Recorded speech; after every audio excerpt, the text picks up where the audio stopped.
Bonjour à tous, on se retrouve pour une vidéo sur la bourse French Tech avec Gaylord, donc, qui est expert en financement chez Finreca. Bonjour Grégory, merci pour cette invitation.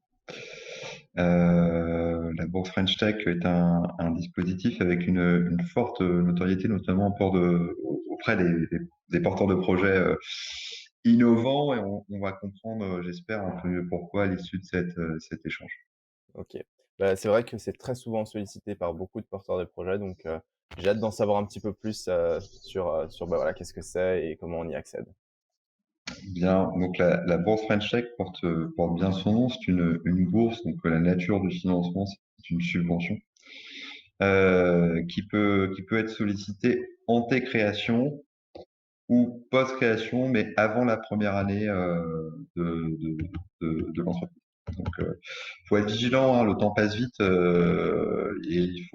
alors on peut pas la solliciter après un an, et pour autant, faut être bien préparé quand même avant de déposer un dossier bourse French Tech. Donc, il y a une question de timing sur la BFT. Sur c'est la BPI, pardon. L'organisme financier, c'est la Banque publique d'investissement. Et on reviendra après sans doute sur les modalités. Mais c'est un chargé d'affaires de la B1 ou une chargée d'affaires, pardon, de la BPI qui va analyser le dossier et juger la pertinence d'octroyer une bourse qui va permettre d'avancer dans son prototypage. On est dans la défense, mais l'idée, c'est quand même c'est la notion de prototypage à bien intégré quand on sollicite ce dispositif. Là où je veux en venir, c'est que si on a déjà porté en fonds propres avant la création toute la partie prototypage et qu'on est en lancement produit, pour les dépenses passées, c'est terminé et on peut l'envisager quand même la bourse French Tech, mais pour une V1.5 ou une V2 où il y aurait besoin de prototyper de nouvelles fonctionnalités, par exemple. Mais je ferme cette parenthèse, mais il faut bien retenir cette notion de prototypage. Ok, super. Je Et t'en du prie. coup, qui peut accéder à une bourse French Tech? Eh bien, on peut solliciter la bourse French Tech soit en tant que personne morale, donc la présenter via la société qui a été créée, ou en tant que personne physique, y compris un entrepreneur personne physique d'ailleurs, ce qui est rarissime.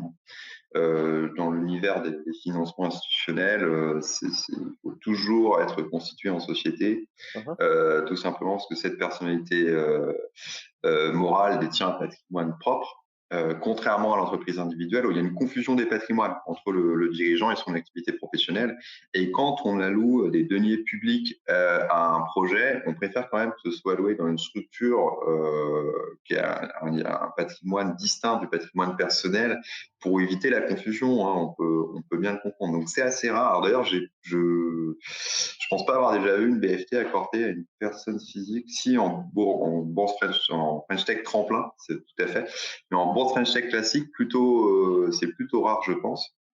Donc ça s'adresse très majoritairement aux sociétés de moins d'un an ou les personnes physiques. Donc ça veut dire qu'en création, on peut déposer un dossier bourse French Tech. Ok, ok, très clair. Alors, juste une petite question, quels sont les critères pour y accéder? Combien est-ce qu'il faut au capital ou en termes de budget, etc. Alors, sur le papier, si vous vous rendez sur le papier, sur le site, si vous vous rendez sur le site de la BPI, Mhm. car c'est la BPI qui finance, qui analyse et qui octroie, vous verrez qu'il n'y a pas de minimum en fait indiqué, sinon un minimum d'apport. Alors, finalement, on va revenir toujours à cette question de taux d'intensité. C'est-à-dire que la bourse French Tech finance 70% des dépenses dans la limite de 30 000 euros. La limite de 30 000 euros, c'est la subvention, c'est pas le plafond de dépenses. Très clairement, ça veut dire que sur un plan pour aller chercher le maximum, c'est-à-dire 30 K, c'est-à-dire qu'il faut poser un plan de dépenses de 45 K correspondant à des dépenses ou des investissements de prototypage. Sur ces 45 000 euros, si on obtient 30 000 euros de bourse French Tech, c'est-à-dire qu'il faut apporter 15. Parce que si on n'a pas les 15, on ne peut pas compléter son plan d'investissement ou de dépenses. Donc, tout s'arrête si la BPI ne va pas financer une partie du projet. Il faut être assuré qu'on peut aller au terme de sa première phase de projet, de sa V0. Dans ce cas, ça veut dire qu'il faut 15 cas de fonds propres en fait. Donc en aucun cas on va vous indiquer sur le site qu'il faut 15 cas de fonds propres, mais dans les faits c'est le cas. Donc sur le moteur de recherche Finreca, nous on a pris cette liberté si vous renseignez moins de 15 000 euros de fonds propres, vous ne verrez pas la BFT. Si on faisait que du jeu de données, c'est-à-dire se connecter à une API, prendre des données et les restituer, bah là, à un cas, on peut aller chercher, même en création, on peut aller chercher la BFT. Mais dans les faits, c'est pas le cas.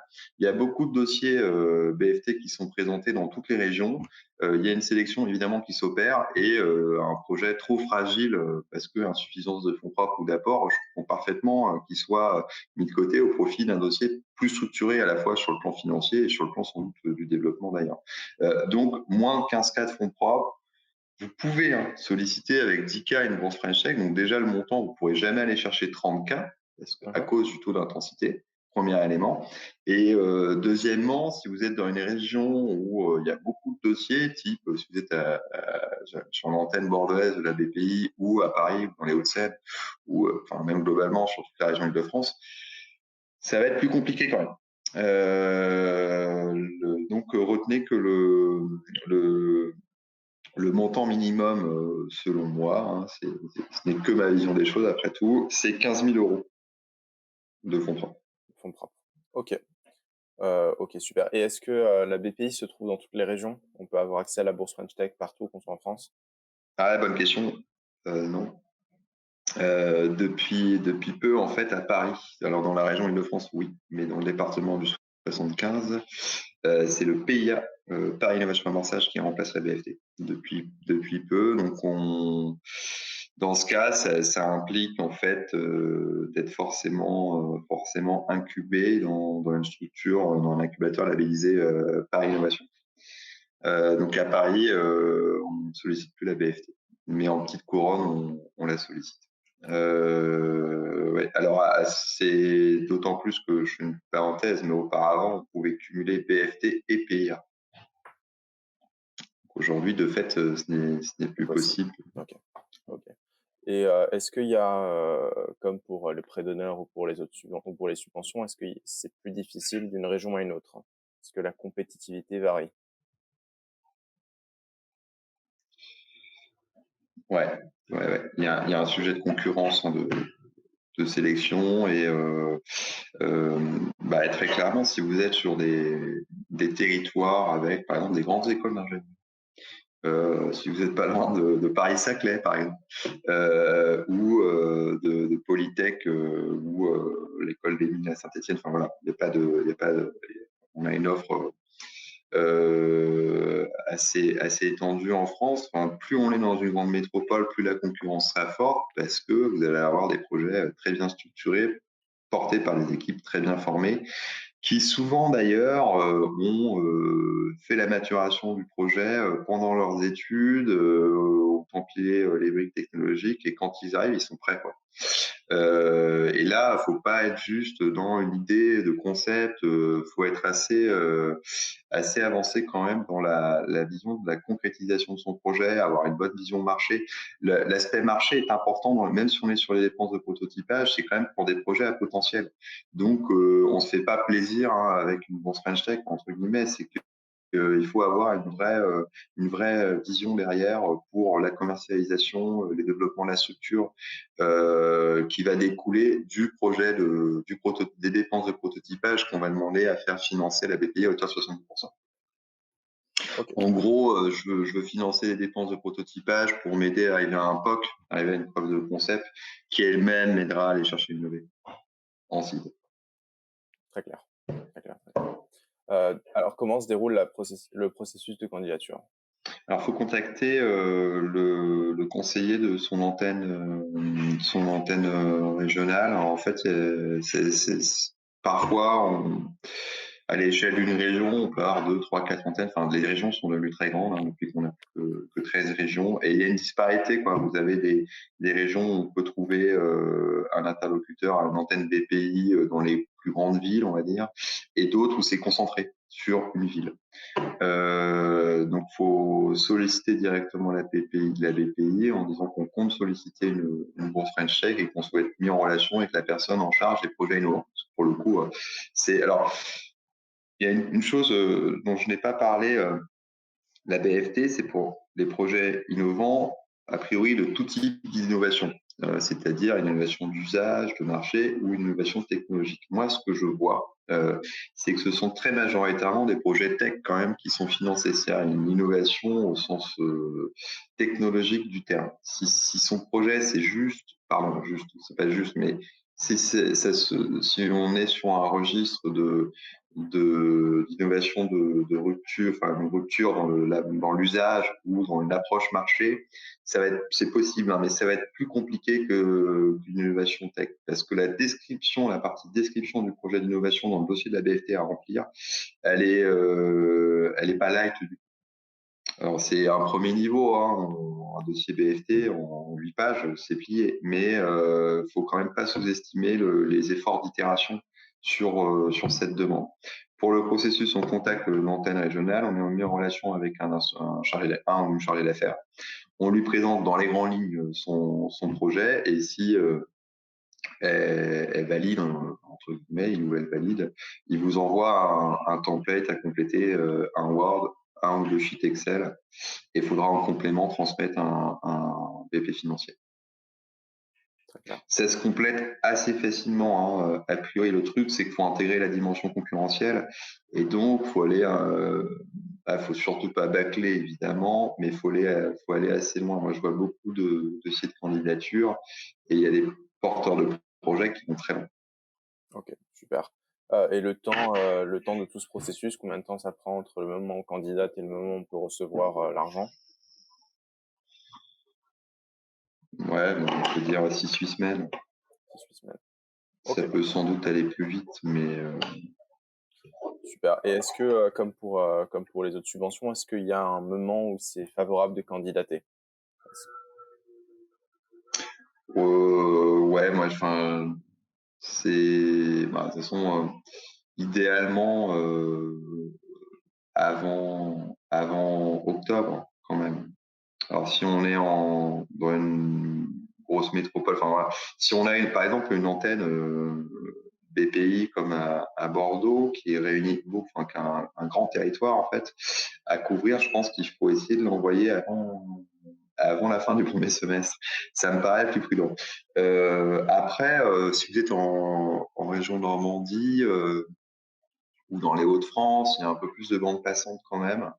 Alors c'est d'autant plus vrai en région parisienne où là, faut essayer de l'envoyer avant juillet. Il y a énormément de dossiers déposés en région Île-de-France, mais ils sont pas staffés à hauteur. Voilà, il n'y a pas une corrélation stricte entre le bassin de population et le staffing de la BPI. Donc, faut avoir envoyé un dossier d'autant mieux préparé et en plus avec un timing assez sec. Par contre, clairement, ce qui compte, c'est quand même la date de la demande. C'est-à-dire que si vous êtes proche de votre date anniversaire, des 1 an de la société, déposez votre dossier, même si c'est en décembre, pour qu'il y ait un accusé réception et que vous restiez éligible, même si après l'instruction prend un peu plus de temps. Le fait générateur dans une demande de financement, le plus souvent, c'est l'accusé réception de votre demande. Après, même si ça prend 3 mois, on va considérer la date de demande. Donc, si la date de demande est antérieure à votre première année, ça ne posera pas trop de difficultés. Et juste une précision, si jamais vous êtes passé à côté de la BFT, en région, pas en Île-de-France, parce qu'il y a un dispositif spécifique, mais en région, vous pouvez solliciter l'AFI, l'aide à la faisabilité de l'innovation, qui est un peu... donc, si on a une BFT, il y a peu de chances qu'on ait l'AFI. Et à l'inverse, si on n'a pas eu la BFT, on peut postuler à l'AFI après. Très clair. Et du coup, comment est-ce que le montant de l'aide est évalué pour la BFT? 70% des dépenses programmées, dans la limite de 45 à l'assiette de dépenses, donc 30 000 euros max. On peut obtenir 20 ou 25 si on a un compte de dépenses un peu moins ambitieux.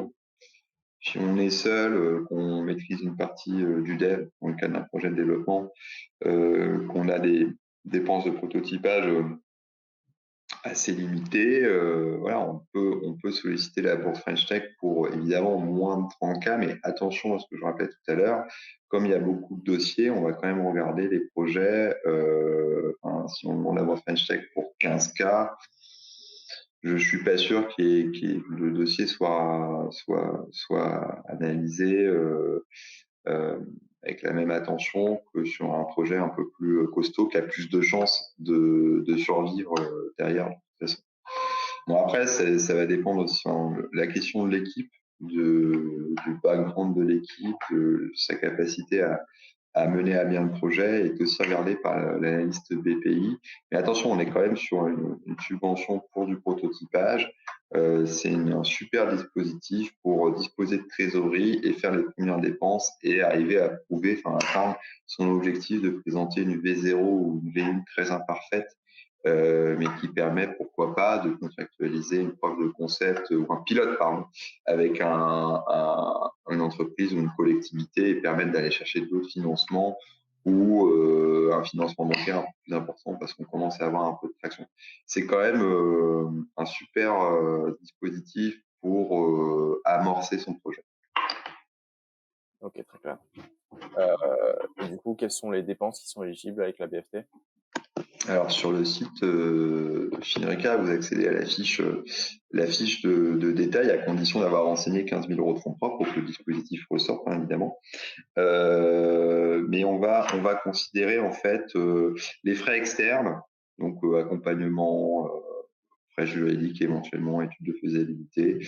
Les frais propres, alors ça on le sait assez peu, mais pour les personnes physiques, on va considérer une partie du temps passé par le porteur de projet, les petits investissements, les petites dépenses. C'est plafonné à 15% du total. Mais il faut savoir qu'on peut se rembourser quelques frais qu'on aurait eu à avancer pour sa structure. Alors, je reprends. Les frais propres, c'est limité à 50% des frais externes. Sans pouvoir dépasser 8 000 €. Donc, c'est quand même une enveloppe qui est affectée aux dirigeants, c'est très rare. Et enfin, les frais internes, c'est-à-dire les frais de personnel, les frais généraux. Bon, je vais vous faire un résumé. En gros, les frais éligibles pour la bourse French Tech, c'est du BFR, ce qu'on va vous donner en bourse French Tech. Vous n'aurez pas à justifier de vos dépenses. Et ça concerne toutes les dépenses liées aux efforts de prototypage. Personnel, frais, conseils. Ok, ok, très clair. Et est-ce que tu as des conseils du coup pour postuler? Ouais, avant de prendre contact, un peu comme pour le prêt d'honneur, mais avant de prendre contact avec la BPI, soyez prêts. Vous pouvez être challengé dès le premier call et ayez une idée bien claire à la fois sur votre projet, ça vous allez le maîtriser, je n'en doute pas, mais sur aussi le volet financier. Il faut être carré sur votre plan de financement, votre trésorerie, sur votre modèle économique, parce que l'analyse marché est importante aussi dans la bourse French Tech. On ne regarde pas que le projet Eno, on regarde aussi voilà, le potentiel de l'activité et si vraiment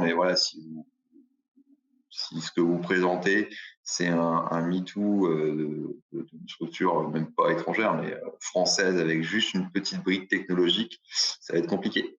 Faut quand même qu'il y ait un projet innovant réel derrière. Et si c'est pas le cas, faut pas essayer de déguiser un projet innovant qui ne l'est pas. Hein. Faut insister dans ce cas sur l'innovation de marché ou d'usage, mais ce sera plus compliqué d'obtenir une BFT. Donc, juste une précision, souvent les fonds publics, la collectivité au sens large, elle finance l'incertitude, donc la prime de risque en fait qui est liée à un projet innovant et l'emploi qui peut être généré par la structure. Donc, si en fait on est sur un marché qui est profitable, qui existe, mais bon sur lequel finalement on n'a pas trop d'incertitude, je sais pas, la livraison de repas à domicile en vélo, je prends un exemple comme ça. Même si on met une brique technologique d'optimisation, je sais pas, pour géolocaliser les livreurs, anticiper, ouais, enfin très bien, mais en fait dans les faits, on n'a pas vraiment quelque chose d'innovant et puis le modèle économique, on le connaît. Donc l'incertitude finalement elle est assez limitée. Donc après reste le sujet de l'emploi, certes, mais je suis pas sûr qu'un conseiller, enfin la liste en question considère le projet comme très innovant. Donc les subventions et les prêts publics voilà, sont fléchés vers des projets qui ont une prime de risque liée à l'incertitude de lever des verrous technologiques. Pas forcément de la R&D pure, mais voilà, j'utilise une brique technologique qui existe, mais je vais l'adapter à un nouveau marché ou un nouveau modèle économique. Je ne sais pas si ça va fonctionner. J'ai besoin de faire des dépenses de prototypage pour savoir si ça fonctionne. Et si ça tient la route, je pourrais avancer. Même chose sur l'approche marché. J'ai envie de mettre un nouveau produit ou une nouvelle approche de vente ou d'un service ou d'un bien. J'ai besoin de faire quelques petites dépenses pour acheter un peu de matière première, par exemple, si c'est un bien, et voir si ça fit avec le marché. Voilà. Donc là, oui, on est dans le cadre de la BFT. Super, super, super. Donc pour résumer, la BFT, c'est vraiment pour les projets innovants avec un minimum de 15 000 euros capital social. Et j'ajouterais une bonne préparation et constitution de son dossier, de son deck, de tous ses livrables, description du projet. Parce que même si évidemment la BPI va vous imposer un Canva, un Word pour décrire le projet, et puis deux, trois sheets Excel, mais si vous complétez ces documents avec ce que vous avez rédigé en amont, ce sera beaucoup plus simple et vous pourrez même aller un peu plus loin. Parce que vous allez reprendre vos éléments, vous allez les abonder un petit peu en fonction des questions. Il faut surtout ne jamais sous-estimer. Ne sous-estimer oui, la charge de travail et le temps que vous avez à investir, sachant que c'est toujours du temps de gagner parce que si tout va bien et que vous continuez votre développement, vous pourrez toujours utiliser ces éléments, même vis-à-vis d'Invest. C'est-à-dire que, OK, la présentation auprès de l'investisseur, elle est beaucoup plus light, entre guillemets, on rentre pas dans... Mais si vous êtes challengé sur des points, le fait d'avoir écrit et d'aller très loin dans la description de votre projet fait qu'on peut difficilement vous prendre de cours. Donc ça, faut la préparation, donc les critères que tu as rappelés, Grégory, évidemment, plus la préparation. Là-dessus, chez Finreca, on est exigeant avec nos porteurs de projets. On fait beaucoup d'itérations, un aller-retour. Et après, le porteur, il va quand il a envie, hein, ça le regarde, si je puis dire. Mais nous, on va lui recommander d'attendre notre go final pour contacter le conseil de la BPI et entamer les démarches. Et du coup, est-ce qu'on peut quand même candidater en étant seul? Ouais, complètement. On peut être seul et aller chercher la BFT, c'est souvent le cas d'ailleurs. Parce qu'à ce stade du développement, on est sur une phase de POC, donc il n'y a pas d'incidence sur le nombre d'associés. D'associés, ok. Et si jamais on est rejeté de la BFT, est-ce qu'on peut recandidater quelques mois plus tard? Non, non, non, c'est perdu. Ok. D'où le fait de vraiment être Et préparé là-dessus. ouais, complètement, et ne pas courir tout de suite à la BFT, surtout si on n'a pas les fonds propres. Parce que le dossier est analysé, tout ça, puis on va vous dire, bon, ben ok, très bien, mais par contre, vous avez que 5-4 fonds propres. Donc, alors, la BFT n'est pas corrélée aux fonds propres. Hein. Attention, ça fait partie des dispositifs d'exception, on va dire. Pour autant, si on n'a que 5K, ces 5K représentent les 30%. Mmh. Et donc, au mieux, voilà, on va aller chercher 10K de BFT. Pas sûr qu'on laisse beaucoup de place à une... Enfin, il y a des coûts pour la BPI quand même sur leurs chargés d'affaires qui sont souvent bien formés, qui sont compétents, donc il y a une masse salariale à faire payer, enfin à assumer, pardon. Et donc, dans ce cas, est-ce qu'on peut multiplier les dossiers à ça? Personnel, sûr. Je pense qu'il faut qu'ils se concentrent quand même sur les dossiers un peu plus importants, d'autant plus qu'il y a un sujet sur le volume. Ils sont un petit peu victimes de son succès, on comprend bien pourquoi. Nous, on recense plus de 90 dispositifs de financement, je ne parle pas de l'accompagnement, pour tout secteur d'activité. En plus de la BPI, c'est pas le sujet ici, mais il y a aussi sa petite sœur, Lustic, pour l'industrie culturelle. Donc, c'est quand même un atout incroyable pour l'écosystème entrepreneurial français. Et c'est logique qu'il y ait beaucoup de demandes de dossiers, mais si on part de ce constat, il faut qu'on présente une demande pour French Tech bien préparée, avec une solidité financière présumée, parce qu'on est qu'au début, mais avec un projet quand même à même de convaincre votre interlocuteur, tant sur le fond que sur les moyens qui sont alloués au projet. Et encore une fois, la question enfin, si on voulait chercher les 30K, on n'a pas d'autre choix que d'avoir 15K déjà d'apport, qui seront vraisemblablement des fonds propres parce qu'on compte courant. Et si on respecte bien la chronologie du financement, en allant renforcer ses fonds propres avec un prêt d'honneur, par exemple, on peut aller chercher, enfin, déposer un dossier sans se confronter au mur des fonds propres. Parce que si on se prend un refus, non pas pour une question de fonds, mais juste pour la question de fonds propres, c'est un peu dommage. Ce sera peut-être pas toujours précisé par votre interlocuteur BPI en plus, mais nous, enfin, voilà, on sait que si on va à la BPI avec 5 cas de fonds propres, ça risque d'être compliqué. Il faut éviter de mobiliser une ou un chargé d'affaires BPI pour 10 cas de sup. Ok, donc 15, c'est le grand minimum, on va dire. Ouais. Et du coup, donc si c'est pas corrélé avec le capital, c'est corrélé avec le montant qu'on demande, c'est ça? Ouais, complètement. C'est-à-dire qu'on n'a pas d'exigence, c'est pas du 1 pour 1. On peut avoir 30 000 euros de subvention alors qu'on n'a que 15 000 euros de fonds propres. Ça fait partie d'une exception. Mais c'est le taux d'intensité qui édicte la règle. C'est-à-dire que vu qu'on a 30% d'apport à consentir, voilà, c'est aussi simple que ça. Avec 5K, on n'irait pas chercher plus de 10K de subvention. Ok, ok, super, très clair. Eh bien, merci beaucoup. Je sais pas, est-ce que tu as un dernier conseil sur la bourse French Tech? On a bien fait le tour. Non, on a bien fait le tour. N'hésitez pas à retrouver la fiche détaillée avec le lien vers l'organisme sur Finarica en précisant, mais vous ne verrez la bourse French Tech ressortir que si vous avez moins d'1 an. Et que vous avez renseigné au moins 15 000 euros de fonds propres. Ne vous étonnez pas si vous ne voyez pas la bourse French Tech sortir. Alors, ça suppose d'indiquer en stratégie, en besoin, innovation, évidemment, parce que ça couvre tous les champs d'innovation et plus particulièrement celui d'innovation technologique. Super. Eh ben, merci beaucoup. C'était très intéressant. Et vous pouvez retrouver Gaylord dans les ressources avec les experts. Merci Grégory, à bientôt.